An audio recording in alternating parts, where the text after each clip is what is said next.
بسم اللہ الرحمن الرحیم۔ کل کے سبق میں ہم نے الف با تا یہ پڑھا تھا۔ آج ہم جیم دال عین فا اور کاف ان کو پڑھیں گے اور اگلے سبق میں ہم یہ تختی مکمل کر دیں گے انشاءاللہ تعالی۔ آج کا جو سبق ہم پڑھنے جا رہے ہیں اس کے لیے میں پورا چیپٹر لے کر آیا ہوں سبق نمبر 3 کے نام سے، جیم دال عین فا کاف۔ پہلے ہم اس کو پڑھ لیتے ہیں، سمجھ لیتے ہیں، اس کے بعد میں ہم آگے کی طرف بڑھیں گے۔ جیسے ہی ہمارا یہ سبق مکمل ہو جائے گا انشاءاللہ ہم بہت تیزی سے اس قاعدے کو مکمل کر لیں گے۔ یہ پھر ہمارے لیے حلوہ ہے اور آسان ہے، کوئی مشکل نہیں ہے۔ تو آج کا سبق ہم پڑھ لیتے ہیں۔ جیم، دیکھیں جیم کی ایک شکل ہے اور یہاں میں نے جیم کی آپ کو جو شکل دکھائی ہے، جیم ایسے بنا ہوا آتا ہے سنگل، لیکن جب کسی حروف کے ساتھ ملتا ہے تو ایسا بھی آتا ہے، ایسا بھی آتا ہے اور ایسا بھی آتا ہے۔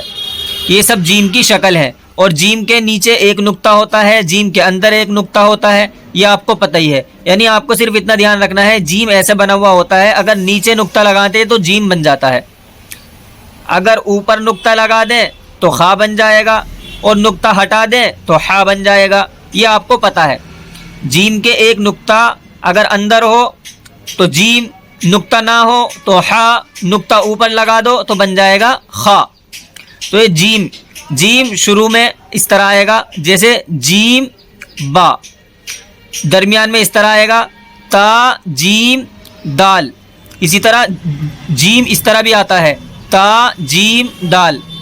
آپ کو دھیان رکھنا ہے کہ جیم کی اس طرح کی شکل ہوتی ہے، اس طرح کی شکل ہوتی ہے جیم کی، اس طرح کی، بس نقطے کا فرق ہوتا ہے۔ آپ کو نقطوں کی پہچان ہو ہی گئی کہ ایک نقطہ کس کس حرف میں کہاں کہاں اور کیسے کیسے آتا ہے۔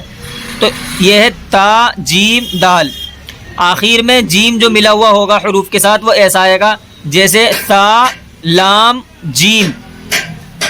اسی طرح یہ تینوں جیم ہے، جیم جیم جیم۔ تو جیم کی یہ ساری شکل ہے اور آپ کو امید ہے کہ اس کی پہچان بھی ہو گئی ہوگی۔ شکل ایک ہے، نقطے کے فرق کے حساب سے اس کی آواز، اس کا پڑھنے کا طریقہ اور اس کا انداز اور ادائیگی سب چیزیں بدل جاتی ہیں۔ جیم حا خا، ٹھیک ہے۔ اب آگے کی طرف بڑھتے ہیں۔ دال کی اس کے اندر ایک شکل دکھا رکھی ہے، یہاں ہم جو ہے دال اسی طرح کا بنتا ہے، اسی طرح دال کی بس یہی شکل ہے، یعنی دال اس طرح بنے گا اور اگر اس کے اوپر نقطہ لگا دے تو بن جائے گا دال۔ تو دال اور دال یہ ایک ہی شکل ہے اس کی۔ تو یہ آگے آپ جیسے جیسے پڑھیں گے آپ کو پتہ چل جائے گا۔ میں آپ کو اس کی ایک مثال یہاں پر دے دیتا ہوں، جیسے تا جیم دال، اسی طرح اگر نقطہ لگا دیں گے تو بن جائے گا دال، تا جیم دال، نقطہ لگا دیا بن گیا تا جیم دال۔ اب بات کرتے ہیں عین کی۔ دیکھیں عین کی دو شکلیں ہیں اس کے اندر، عین، لیکن یہاں پر میں نے عین کی بہت ساری شکلیں لکھی ہوئی ہیں۔ ایک عین ایسا بنے گا، عین ایسا بھی آئے گا اور عین ایسا اور ایسا، یہ ساری شکلیں عین کی ہیں۔ دیکھیں عین کو جب ملائیں گے، شروع والا عین، شروع میں عین ایسا آئے گا عین نون، بیچ میں عین ایسا آئے گا با عین دال اور آخر میں عین ایسا آئے گا عین۔ تو یہ عین یہ عین کی بہت ساری شکلیں ہیں۔ تو یہاں ہمارا عین مکمل ہو گیا۔ اسی طرح اگر عین کے اوپر نقطہ لگا دیں گے تو بن جائے گا غین، جو ہم نے پیچھے پڑھا ہے، یہ رہا عین غین۔ تو عین کے اوپر نقطہ لگنے کے بعد یہ بن جاتا ہے غین۔ تو غین کی مشق بھی آپ کو اسی طرح کرانی ہے اور اسی طرح کرنی ہے۔ نقطہ لگانے کے بعد بن گیا غین، با غین دال، عین یا غین نون غین، ٹھیک ہے۔ اب اس کے اندر فا کی جو شکلیں ہیں وہ دے رکھی ہیں دو، فا کی دو شکلیں ہوتی ہیں۔ تو دھیان رہے آپ کو کہ فا جو ہوتا ہے وہ لمبائی میں تھوڑا بڑا ہوتا ہے اس طرح، اور قاف جو ہے قاف گولائی میں ہوتا ہے، گولائی میں گہرائی میں۔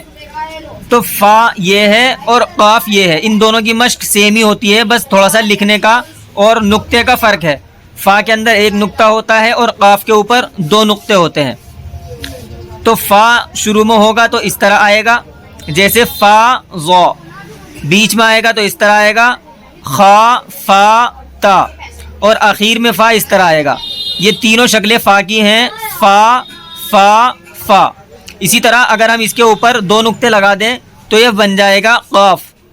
تو یاد رہے یہ جو شکل ہے فا کی، اگر سنگل آئے گا تو لمبا بنے گا، یا گہرائی میں بنے گا تو قاف بن جائے گا 2 نقطوں کے ساتھ. لیکن اگر اس کے اوپر 1 نقطہ آئے اور اس طرح آئے، مان لیجئے یہ فا ہے، اگر ہم اس کے اوپر 2 نقطے لگا دیں گے بن جائے گا قاف. اس کے اوپر بھی 2 نقطے لگنے کے بعد بن جائے گا قاف. اسی طرح یہ لمبائی میں ہے، اگر اس کو ہم تھوڑا گہرائی میں بنا دیں اور اس کے اوپر 2 نقطے لگا دیں تو بنے گا قاف. یہاں بات چل رہی ہے فا کی، تو یہ فا کی 3 شکلیں ہیں جو میں نے آپ کو بتا دی. اس کے بعد میں کاف کی یہاں 2 شکلیں دکھلا رکھی ہیں. تو کاف کو ہم دیکھ لیتے ہیں. یہاں پر دیکھیں کاف، یہ جو کاف ہے، کاف کے اندر بہت سی مرتبہ یہ آپ دیکھ رہے ہیں لکھا ہوا اس طرح بھی لکھا ہوا آتا ہے. اس کے علاوہ کاف کی ایک شکل یہ ہے، ایک شکل یہ ہے، ایک شکل یہ ہے اور ایک شکل یہ ہے. کاف شروع میں آئے گا تو اس طرح بنے گا کاف نون.